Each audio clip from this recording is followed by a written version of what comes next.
कोपरगाव येथे ग्रामीण साहित्याचा मोठा उत्सव. भिगर रोहमारे ग्रामीण साहित्य पुरस्कार सोहळा के.जे. सोमय्या महाविद्यालयाच्या प्रांगणात उत्साहात पार पडला. ग्रामीण जीवन, माती, शेतकरी, संघर्ष आणि मानवी भावना यांना लेखनातून आवाज देणाऱ्या साहित्यिकांचा गौरव करण्याचा हा मानाचा सोहळा यंदाही तितक्याच थाटात आयोजित करण्यात आला. यंदाचा प्रमुख सन्मान माती मागते पेनकिलर या कविता संग्रहाला मिळाला. कवी सागर जाधव चोपूळकर यांनी आपल्या वडिलांसोबत आणि मामांसोबत हा पुरस्कार स्वीकारला. पुरस्कार स्वीकारताना त्यांनी सांगितले, हा सन्मान माझ्या गावाचा, माझ्या मातीचा आणि माझ्या लोकांच्या संघर्षाचा आहे. छोट्या गावातून लेखन करणाऱ्या कवीसाठी ही मोठी प्रेरणा आहे. या सोहळ्यासाठी अनेक मान्यवरांची प्रतिष्ठित उपस्थिती लाभली होती. अखिल भारतीय मराठी साहित्य संमेलनाचे माजी अध्यक्ष उत्तम कांबळे, विधान परिषदेचे माजी सदस्य सुधीर तांबे आणि भिगर रोहमारे ट्रस्टचे अध्यक्ष अशोक रोहमारे यांच्या हस्ते पुरस्कार प्रदान करण्यात आला. पुरस्काराचे स्वरूप 15,000 रुपये असून यंदा हा मान 2 साहित्य कृतींमध्ये विभागण्यात आला. माती मागते पेनकिलर सोबतच कवी सचिन शिंदे यांच्या पातीवरल्या बाया या कविता संग्रहालाही सन्मानित करण्यात आले. या साहित्य कृतींची निवड करण्यामध्ये परीक्षक मंडळाचा मोठा वाटा होता. डॉक्टर दिलीप धोंडगे, डॉक्टर शिरीष लांडगे, कवी लक्ष्मण बारहते, डॉक्टर जिभाऊ मोरे आणि प्राचार्य डॉक्टर विजय ठाणगे यांनी या प्रक्रियेस मार्गदर्शन केले. सोहळ्यात ग्रामीण साहित्य क्षेत्रातील ज्येष्ठ समीक्षक आणि लेखक मोठ्या संख्येने उपस्थित होते. त्यात डॉक्टर वासुदेव मुलाटे, कवी अमोल चिने, हंसराज जाधव, पांडुरंग पाटील यांच्यासह महाविद्यालयातील प्राध्यापक वर्ग व विद्यार्थी सहभागी झाले. कवी सागर जाधव चोपूळकर यांनी सांगितले की दिवसभर खते, बियाणे, कीटकनाशकांचा व्यवसाय आणि रात्री कागदावर उमटणारे शब्द या 2 टोकांच्या जीवनातून हा कविता संग्रह घडला. हा पुरस्कार थांबण्याची नाही तर आणखी संवेदनशीलपणे माती, गाव आणि माणसांना लिहित राहण्याची प्रेरणा आहे. भिगर रोहमारे ग्रामीण साहित्य पुरस्कार विजेत्या सर्व साहित्यिकांचे के.जे. सोमय्या महाविद्यालय आणि रोहमारे ट्रस्टतर्फे मनपूर्वक अभिनंदन करण्यात आले. ग्रामीण साहित्याचा हा प्रवास पुढेही अशाच संवेदनशीलतेने आणि ताकदीने सुरू राहो हीच अपेक्षा. पुरस्काराच्या निमित्ताने मनात कृतज्ञतेची एक खोल लाट मनात उचमळत आहे. माझ्या घरच्यांनी, गावकऱ्यांनी, वडीलधाऱ्यांनी आणि वाचकांनी माझ्यावर दाखवलेला विश्वास हा या कवितेचे खरे भांडवल आहे.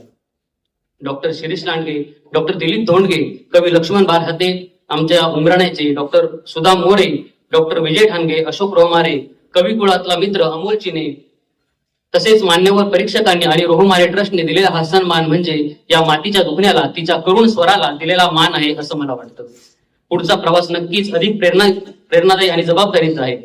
शब्द अधिक प्रामाणिक ठेवायचे, भूमिका अधिक स्पष्ट ठेवायची आणि माणसाच्या बाजूने, मातीच्या बाजूने ठाम उभं राहायचं. वैयक्तिक आयुष्यात मी अगदी रिच म्हणजे सदन अशा घरातून, जोपूळ सारख्या लहान गावातून, छोट्या गल्ल्यांतून वाढलेला माणूस आहे.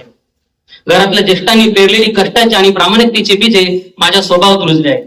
इथे उपस्थित असलेले माझे वडील संजय जाधव हे जोपूळ गावचे जवळपास 25 ते 30 वर्षे सरपंच होते. सरपंच म्हणजे गावचे कारभारी. गाव गाण्याचे खरे प्रश्न दिवस उगवल्यापासून पाहत आलेलो. वयाने मोठा होत राहिलो तसा दिवसभराचा व्याप, घरची जबाबदारी, व्यवसायाचा तणाव आणि आतून सतत टोचणारे मातीचे प्रश्न या सगळ्या घडामोडीत माझ्या कवितेसाठी एक भावनिक साक्षीत्वास बनत गेला. म्हणूनच ही कविता केवळ अभिव्यक्ती नसून माझ्या जगण्याचा, माझ्या अस्वस्थतेचा आणि आशेचा दस्तऐवज आहे. व्यावसायिक जीवनात मी कृषी निविष्ठ विक्री केंद्र चालवतो. एकीकडे खत, औषधं, बियाणं आणि कीटकनाशक देताना शेतकऱ्याच्या डोळ्यातल्या चिंता वाचतो, तर दुसरीकडे त्याच मातीच्या वेदना कागदावर उतरवत नफ्या तोट्याच्या हिशोबातून जगणारं व्यावसायिक जग आणि माती यांचा हिशोब जुळवणारा साहित्यिक अनुभव, या दोन्हीमध्ये तणाव निर्माण होतो. पण कदाचित हा संघर्ष माती मागते पेनकिलर मधल्या ओळींना आधार देतो. दैनंदिन व्यवहारात शेतकऱ्याला औषधाची बाटली देताना मनात प्रश्न दाटत राहतो, खरी पेनकिलरची गरज मातीला आहे की माणसाला, की व्यवस्थेला, की विवेकाला? खर तर आज उशीर झालाय आणि वेळ फार कमी आहे. मी शेवटची कविता सादर करतो आणि थांबतो. कवितेचं शीर्षक आहे झोळीत वारा विकायला ठेवलाय. झोळीत वारा विकायला ठेवलाय. रोज झडणाऱ्या मुलाखतींमध्ये सर्टिफिकेट खरं बोलत नाही. रोज झडणाऱ्या मुलाखतींमध्ये सर्टिफिकेट खरं बोलत नाहीत. उत्तरं खरी सांगून देखील नॉलेज कंपनीच्या कामाचं नाही. हाताशी धरून मोबाईल ऑनलाईन अर्जात शोधत राहिलो भविष्य. हाताशी धरून मोबाईल ऑनलाईन अर्जात शोधत राहिलो भविष्य. बाप सांगतो 2 पैसे कमव, आई म्हणते लग्नापुरतं तरी जमव. बाप म्हणतो 2 पैसे कमव, आई म्हणते लग्नापुरतं तरी जमव. घरच्यांना हवाय गोल्डन जॉब, इंटरव्ह्यूला जमलाय मॉब. जुगाड कुठलाच बसत नाही, टेम्पररी नोकरी टिकत नाही. व्यवसाय नाही गरिबांचा, धाडस खांद्यावर पेलवेल का? व्यवसाय नाही गरिबांचा, धाडस खांद्यावर पेलवेल का, नवख्या पोरानं थाटावं दुकान, मातव करायला पचेल का, बाबळी खालच्या सावलीत राहू पाहणाऱ्या. बाबळी खालच्या सावलीत राहू पाहणारे आम्ही रोजगाराच्या हिशोबात हाताची झिजवतो नख, आणि हातात काही उरत नाही तरी फडफडत राहतात पख. धंद्याची ओढ नफ्याचा मळवट याचं गणित राहतो सोडवत. धंद्याची ओढ नफ्याचा मळवट यांचं गणित राहतो सोडवत. शेठ बोलले माल लगाव माल मिलेगा, शेठ बोलले माल लगाव माल मिलेगा. कर्जाचा बोजा घेतलाय डोईवर, परतीचे दोर तानाजीने कापले, आता करावंच लागेल सिंहगड काबीज. मेहनतीच्या जोरावर करतोय तजबीज. धंद्याच्या दारावर डिग्री लावून भिंगरी फिरवली, धंद्याच्या दारावर डिग्री लावून भिंगरी फिरवली. चॉकलेट दाखवून नुकतीच बिस्किट, झोळीत वारा विकायला ठेवलाय, झोळीत वारा विकायला ठेवलाय. मुलाखतीत सांगतोय पोरांनो धंद्यात या, ही गोष्टच आहे मोठं होण्याची, ही गोष्टच आहे मोठं होण्याची.